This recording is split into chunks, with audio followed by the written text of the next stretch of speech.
Hello, everyone. This is Dr. Benavides, and this is Social Work 502, Summer 1 of 2024.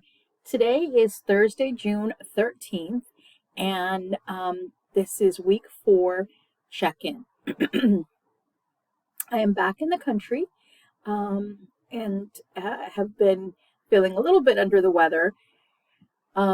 Probably just still some jet lag. So my voice is kind of a little in and out, so I apologize for that. But I wanted to talk to you all about this week and also want to talk about the clinical vignette part 1 that is due this Sunday. So this week we'll be talking about mood disorders, in particular depression and bipolar. So there are, of course, required readings, which you will find here under the Week 4 learning materials. There is a Week 4 discussion, depression and mood. For this discussion, you are to use the Anita shared case example that was used for the Week 3 quiz, the shared case quiz on Anita and her children. You are to use it for this discussion. After completing the readings and watching the videos, reread Anita's case and list Anita's risk factors for developing depression and suicide. Citing and referencing one or more of the videos, describe why you think Anita is at risk for developing depression and or suicide. And using the DSM-5-TR and the Francis textbook, review the Anita depression example below for presenting the DSM-5-TR symptoms supported by behavioral manifestation signs and symptoms. Using the DSM-5-TR, make a list of the criteria for mania and support the criteria by stating next to the criteria which of Anita's behavioral manifestation signs or symptoms are evidence. Then you will determine, does she meet the DSM-5-TR criteria for bipolar 1 or bipolar 2 disorder, and explain your rationale. So in number 2, that's for the discussion, in question 2, you're looking at depression and suicide. And in 3, you're looking at whether she meets criteria for bipolar 1 or bipolar 2. For the first part, make sure that you list the criteria for mania, and next to the criteria, if Anita meets any of the criteria, make sure to state next to that criteria which of Anita's behavioral manifestation signs or symptoms are evidence of that particular criteria for mania. Okay? And then again, answer, does she meet criteria for either bipolar 1 or bipolar 2? And explain your rationale. So follow up with at least one classmate. What have you learned from your classmates' posts, and what can you add to their learning? What similarities and differences do you see among your classmates' posts? What did you learn that you could apply in practice? So that's it for the week 4 discussion, depression and mood. Make sure that your initial post is due by tonight, Thursday, and your response should be to at least one classmate is due by Sunday, no later than 11:59 p.m. All right. Due this Sunday of week 4 is the clinical vignette part 1. In the beginning of the semester, I posted a video where I discuss each of the assignments and I go over them in detail, including clinical vignette part 1. So hopefully everybody has had an opportunity to view that video. In this video, I just want to go over it really quickly again. Just provide an overview. You have already all chosen clients, or if you don't have a client, you have chosen, several of you have, in the clinical vignette client week 1 assignment, you were asked to provide some information on your client. Some of you were choosing, if you didn't have a client or a previous client, you chose a book or a movie or something of that nature and you had it approved by me. So if you did not complete that clinical vignette week 1 assignment, and you did not get approval, you need to do so as soon as possible. Because if you do this using a book or a character from a movie or from a show, but did not run it by me and get approval, it might become an issue. That it might not have been an appropriate character to use for this assignment. Okay, so the first part of this assignment, you're providing in the very first part sort of information about your client and your role with them. So as you can see here, Clinical Vignette Part 1 includes the introduction, which explains where you will explain your role with a client and in what context you work or worked with this person. If this is a book, a TV character, you would say this here, right? You don't pretend that you're this person's therapist. You would say that this is from a book or a novel, or from a TV show. Data sources describe who was interviewed, what documents were reviewed, and any other sources of information. Identifying information, list all the identifying information. If this is a real client, current or previous, please use an alias. We must protect this individual's confidentiality and privacy. Provide their age, gender, race, sexual orientation, nationality, religion, relationship status. Do they have children? The ordinal position in the family. Are they the oldest, youngest? Their education level, socioeconomic status, occupation, current employment, and cultural elements. Identify any missing information. So if you don't know something about them, make sure you talk about how you don't know that. This is a list of information. The actual background information will be addressed in the psychosocial history. So this is more of a list of information. You will go more into detail on their background in the psychosocial history.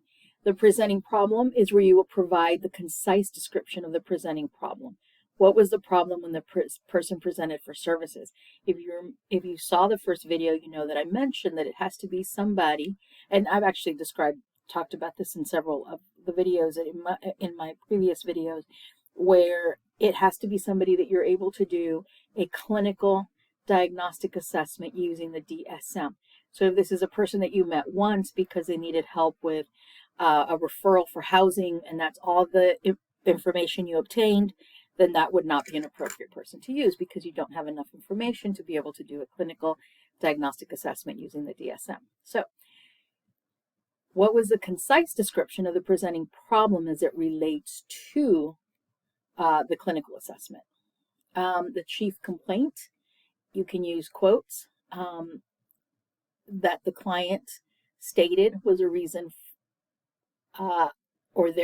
was a reason for why they were there, or their view of the situation. And then the history of the presenting problem. Describe the history and context of what led up to the referral for services. This is focused on that problem. So not maybe like, so why were they there? What is the concise description of the presenting problem? Why are they there? That's what you're focusing on here.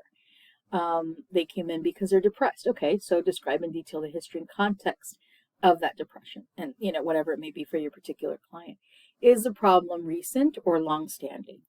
Describe the course of the problem development. When did it begin? Did the person request help, or were they mandated to receive help from you? What is the client's expectation of help?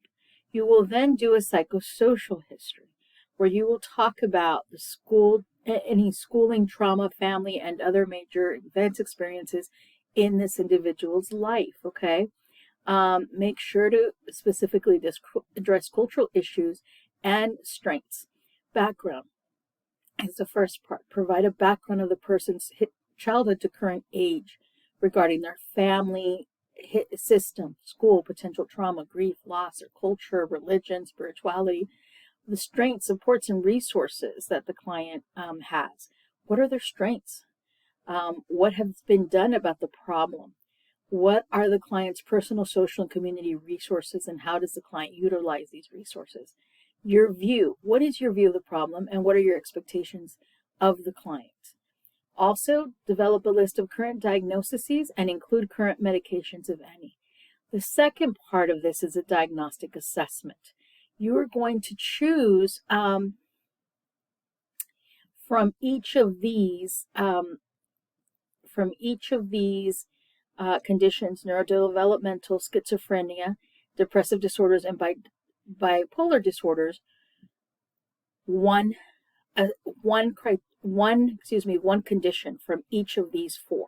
Okay, so one from neurodevelopmental, one from schizophrenia, one from schizophrenia, other psychotic disorders are one from depressive disorders, and one from bipolar disorders. Choose one specific diagnosis under each of these conditions, and you will cover them when you in C and D. But for the first part, you will just have your behavioral manifestation, signs and symptoms. Make a list of the person's behavioral signs, symptoms, what leads you to think that this might be what are all their signs and symptoms that you can recognize that could be that could tell us about a potential diagnosis. Risk factors. What are the risk factors? And then the possible diagnosis is, remember, from each one of these, you will pick one specific diagnosis from each one of these broader categories. From neurodevelopmental is one, schizophrenia and other psychotic disorders is another one, depressive disorders is a third, and bipolar disorders is a fourth. From each of these, identify one potential diagnosis that could fit with your individual client. And then in D, what you're going to do is you're going to say, okay, so here is all of the criteria for, let's say you choose schizoaffective disorder under schizophrenia and other psychotic disorders. Here's all the criteria, and next to each of the criteria, you will put, okay, yes, meets this criteria, and this is the example of the behavioral manifestation, sign or symptom that matches that particular criteria. Then you will determine which of these possible diagnoses meet sufficient DSM-5-TR criteria to become the one provisional diagnosis, okay? This diagnosis is an early temporary initial diagnosis that you feel best fits right now. The other three diagnoses will become differential diagnoses. And from those three differential diagnoses, you can consider them ruled out because you feel that the provisional diagnosis is a better fit. List the three differential diagnoses that become ruled out diagnoses and explain your rationale for why each is now considered ruled out. So basically in E, you're going to talk about why you chose whatever you chose to be the temporary initial diagnosis of provisional, and in ruled out why the other three were not provisional but would rather ruled out. In Vignet 2, you will go one step further, and then you will find not only from the you will go from provisional to the final principal diagnosis. Right now, we're considering it a provisional diagnosis because we've still not explored all of the other potential diagnoses that are part of the DSM. So when you work on Vignet Part 2, you will be able to see other potential diagnoses that might fit better for this individual because you're still using the same individual, and will then decide if you keep the same provisional diagnosis or if it's another diagnosis that would be ones that we would discuss after, of like like PTSD, which we've not discussed yet, but you might identify that as a better diagnosis than whatever you chose as a provisional diagnosis for Vignet 1, and then at that point you could choose that as your principal. But that's not until we get to Vignet 2, okay? Please feel free to reach out with any questions that you may have regarding the Vignet 1 that is due this Sunday. So if you have any questions, please send me an email so I can help guide you. All right, have a good rest of the week and a good weekend. Take care. Bye.